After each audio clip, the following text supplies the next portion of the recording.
दोस्तों, वीडियो शुरू करने से पहले आप सभी से हाथ जोड़कर निवेदन है कि वीडियो को आखिर तक जरूर देखें और चैनल को जरूर से सब्सक्राइब कर लें। दोस्तों, हिंदू धर्म में पितृपक्ष का महत्व बहुत अधिक होता है। पितृपक्ष के दौरान हमारे पूर्वज पितृलोक से धरती पर हमें मिलने के लिए आते हैं। हमारे द्वारा उनके लिए किया जाने वाले श्रद्धा तथा तर्पण पिंड दान अधिकारियों से वे संतुष्ट होकर हमें आशीर्वाद प्रदान करते हैं। प्रतिवर्ष पितृपक्ष भाद्रपद मास के शुक्ला पक्ष की पूर्णिमा तिथि से प्रारंभ होते हैं और अश्विन मास की अमावस्या को इनकी समाप्ति होती है। इसे सर्वपितृ अमावस्या कहा जाता है। पितृपक्ष के दोनों में मनुष्य को पितृ की संतुष्टि के लिए श्रद्धा कर्म तथा दान धर्म करने चाहिए। श्री कृष्ण कहते हैं, जी मनुष्य को उसके पितरों का आशीर्वाद प्राप्त होता है, उसके कल का गौरव सदैव ही बढ़ता है। ऐसा मनुष्य कभी दरिद्र नहीं, राहत है। इस साल पितृपक्ष 17 सितंबर मंगलवार के दिन प्रारंभ हो रहा है और 2 अक्टूबर बुधवार के दिन पितृपक्ष का समापन होगा। पितृपक्ष सो रहा दोनों तक चलते हैं। इस दौरान मनुष्य को पितरों की संतुष्टि के लिए उपाय अवश्य करने चाहिए। दोस्तों, पितृ मनुष्य के परिवार का सुरक्षा कवच होते हैं। पितृशक्ति मनुष्य की हर प्रकार के संकट से रक्षा करती है। यदि घर में पितृशक्ति का वास हो तो घर में किसी भी प्रकार की दुष्ट आत्मा तथा नकारात्मक शक्तियां प्रवेश नहीं करती है। इसीलिए हमें पितृपक्ष में कुछ ऐसे कार्य करने चाहिए जिससे हमारे घर में पितृशक्ति का वास हो। पितरों को प्रसन्न करने के लिए गरुड़ पुराण में भगवान श्री कृष्ण ने बहुत ही महत्वपूर्ण उपाय बताए। भगवान श्री कृष्णा के अनुसार पितरों की संतुष्टि के लिए सर्वोत्तम उपाय है दान करना, और दान में भी सर्वोत्तम होता है तिल का दान करना।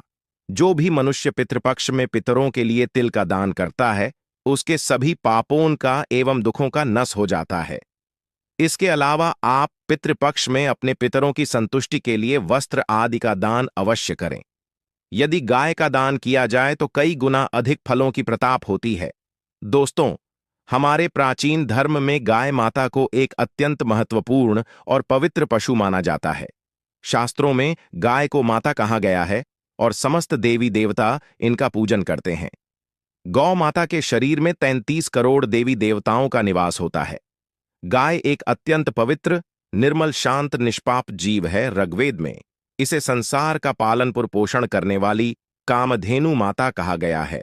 इसके दर्शन मंत्र से मनुष्य के हजारों पाप नष्ट हो जाते हैं। इसीलिए कभी इस निष्पाप गौ माता पर अत्याचार नहीं करना चाहिए। गाय को कभी मारना नहीं चाहिए और कभी उन्हें कष्ट नहीं देने चाहिए। गाय को मारना शास्त्रों में सबसे बड़ा पाप माना गया है।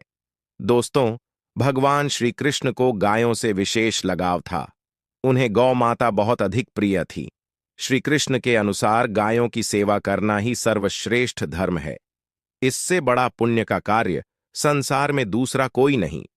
कलयुग की भविष्यवाणी करते हुए भगवान श्री कृष्ण कहते हैं कि कलयुग में जब धर्म का लप हो जाएगा तब मनुष्य गाय की सेवा नहीं करेगा। मनुष्य केवल दूध के लिए ही गाय को पढ़ेगा। दूध के लिए वह गाय को बहुत कष्ट देगा, जिसके परिणाम स्वरूप कलयुग में पाप और धर्म उसके चर्म पर होगा।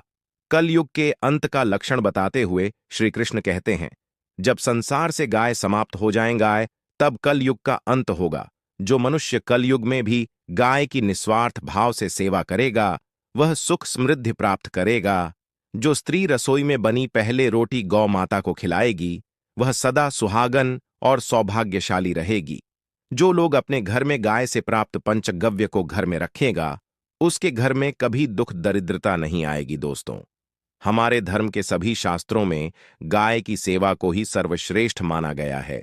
जो व्यक्ति प्रतिदिन किसी तरह से गौ माता की सेवा करता है वह सबसे अधिक पुण्यवान बन जाता है। गांव में तो मनुष्य को गाय की सेवा करने का अवसर प्राप्त होता है, लेकिन शहरों में गाय के दर्शन आसानी से नहीं हो पाते हैं। इसीलिए मनुष्य को गौशाला में जाकर गाय की सेवा करनी चाहिए अथवा गौशाला के लिए दान धर्म करने चाहिए। इसके अलावा आप अपने घर में ही गौ माता की मूर्ति रखकर उनकी पूजा जरूर करें। इससे भी माता कामधेनु का आशीर्वाद प्राप्त होता है। शास्त्रों में गौ माता को मां लक्ष्मी का रूप माना गया है। इसीलिए उनकी पूजा करने से दरिद्रता दूर होती है। प्राचीन काल से ही गौ माता की सेवा और संरक्षण करने की परंपरा चली ए रही है कई राशि। मणि अपनी कुटिया में गायों का पालनपुर करते थे तथा राजा महाराज गायों का दान करते थे। गायों के दान को सबसे बड़ा दान कहा गया है। गाय का दान करने से सभी जनों के पाप नष्ट हो जाते हैं और मनुष्य को मोक्ष की प्रताप होती है। आज हम आपको गौ माता के संबंध में बहुत ही महत्वपूर्ण बातें बताने जा रहे हैं। गाय की पूजा कैसे करनी चाहिए, गाय को कौन सी चीज खिलौने से कौन सा फल मिलता है तथा गाय के किस अंग को स्पर्श करने से दरिद्रता दूर होती है। आदि के बड़े में हमारे शास्त्रों में बहुत ही महत्वपूर्ण ज्ञान दिया गया है। हमारी अत्यंत पूजनीय गौ माता के बड़े में आप सभी को यह बातें अवश्य जान लेनी चाहिए। इससे आपके जीवन से सभी प्रकार के कष्ट दूर होंगे। दोस्तों, कई बार महिलाएं जाने अनजाने में गाय को कुछ चीज मिला देती हैं, जिससे मां लक्ष्मी क्रोधित हो जाती है। शास्त्रों में कहा गया है कि यह चीज गाय को कभी नहीं खिलानी चाहिए। इससे मनुष्य के जीवन में दुर्भाग्य आता है और उसे किसी भी कार्य में सफलता नहीं मिलती है। तो चलिए जान लेते हैं गौ माता के विषय में महत्वपूर्ण नियम। सबसे पहले बात है दोस्तों, गौ माता के दर्शन करना बहुत शुभ होता है। शास्त्र कहते हैं रोज सुबह गाय के दर्शन होने से पुण्य की प्रताप होती है और सुबह गोबर के दर्शन होने से लक्ष्मी की प्रताप होती है। अगर कि महत्वपूर्ण कार्य के लिए जा रहे हैं और अचानक ही गौ माता आपके रास्ते में ए जाती है तो वह कार्य निश्चित ही सफल हो जाता है। किसी भी यात्रा पर निकलते समय अगर गौ माता के दर्शन हो जाए तो वह यात्रा सुखपूर्वक पूर्ण हो जाती है, इसमें संशय नहीं है। ज्योतिष शास्त्र के अनुसार कुंडली में यदि पितृदोष होता है तो अन्य उपाय के साथ साथ गौ माता को प्रतिदिन रोटी और घास खिलौने से लाभ होता है और पितृदोष से मुक्ति मिलती है। इसी तरह कुंडली में यदि शनि की 7.5 या महादशा है तो हर शनिवार और अमावस्या को कल रंग की गाय को घास या रोटी खिलाएं और उसकी पूजा करें। इससे शनि दोष काम होता है। गौमूत्र यानी कि गाय का मूत्र बहुत ही उपयोगी, पवित्र और स्वास्थ्य की दृष्टि से अत्यंत हितकारी होता है। आध्यात्मिक दृष्टि से तो गौमूत्र का महत्व है ही, साथ ही वैज्ञानिक और स्वास्थ्य की दृष्टि से भी गौमूत्र के बहुत से लाभ बताए गए हैं। गौमूत्र में बहुत से खनिज पदार्थ, स्वास्थ्यवर्धक तत्व होते हैं जो हमारे शरीर की शुद्ध करते हैं और बहुत से रोगण से भी बचते हैं। साथ ही गौमूत्र छिड़कने से वातावरण में शुद्धता और पवित्रता व्याप्त हो जाती है। इसीलिए हमारे शास्त्रों में शरीर को निरोगी रखना के लिए प्रतिदिन गोमूत्र का सेवन करने तथा घर में गोमूत्र छिड़कने के लिए कहा गए। कुंडली में शुक्र ग्रह की स्थिति को मजबूत करने के लिए ज्योतिष शास्त्र के अनुसार सुबह के भजन में सबसे पहले रोटी निकालकर एक सफेद गाय को खिलाना शुभ माना जाता है। अगर आपकी कुंडली में बुध ग्रह कमजोर है या आपको किसी कारण इसके दुष्प्रभाव जलना पड़ रहे हैं तो हर बुधवार के दिन गाय को हर 4 खिलाना शुरू कर दें। इससे दिशा से जुड़े दुष्प्रभाव दूर होंगे और आपको तमाम समस्याओं का हाल मिल जाएगा। अगर कुंडली में मंगल दोष है जिसके कारण आपके जीवन में कई तरह की परेशानियां हैं तो लाल रंग की गाय की सेवा करें।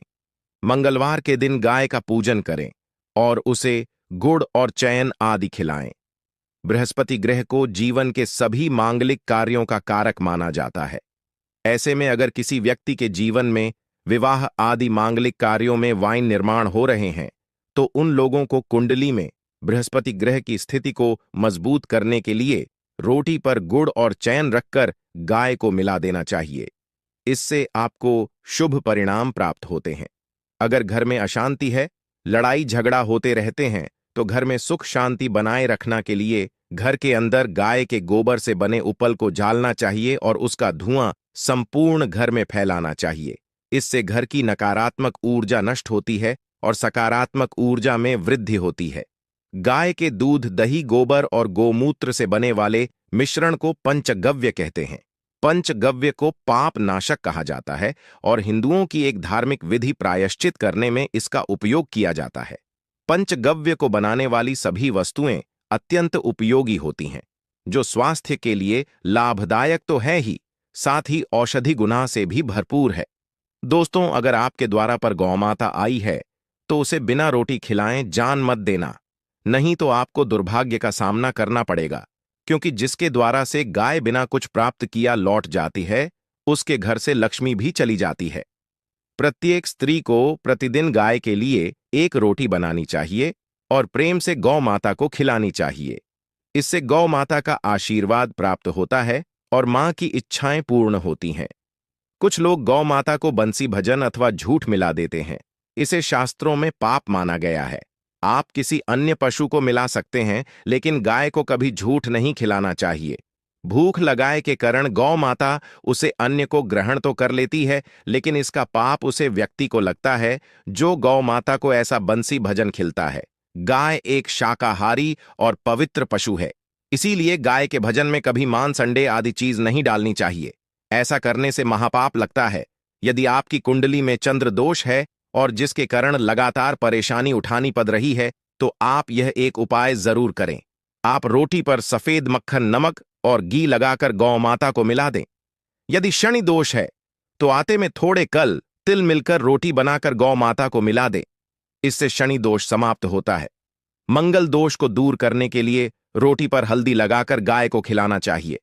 अगर घर में धन की समस्या है तो गुरुवार के दिन गाय को केले का फल खिलाना चाहिए। इससे दरिद्रता दूर होती है। दोस्तों, गौ माता के पीठ पर एक उभरा हुआ कुबड़ होता है। उसे कुबड़ में सूर्य केतु नदी होती है। जब भी आपके द्वारा पर गौ माता पधारे, आप इस कुबेर को एक बार जरूर स्पर्श करें। इससे आपके जीवन से सभी दुखों का अंत होगा और धन संपत्ति की प्रताप होगी।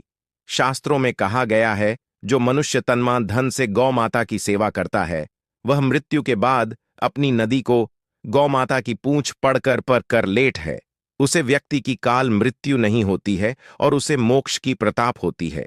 जी व्यक्ति के भाग्य की रेखा सोई हुई है। अगर वह व्यक्ति अपनी हथेली पर गुड़ रखकर गौ माता की जब से चट्टा है, तो उसकी सोई हुई भाग्य रेखा खुला जाती है और उसका दुर्भाग्य सौभाग्य में परिवर्तित हो जाता है। तो दोस्तों, इस प्रकार से आप सभी गौ माता की सेवा जरूर करें। उम्मीद है आपको यह जानकारी अच्छी लगी होगी। वीडियो को लाइक जरूर करें और कमेंट में जय गौ माता और जय श्री कृष्णा जरूर लिखें। साथ ही चैनल को सब्सक्राइब करें।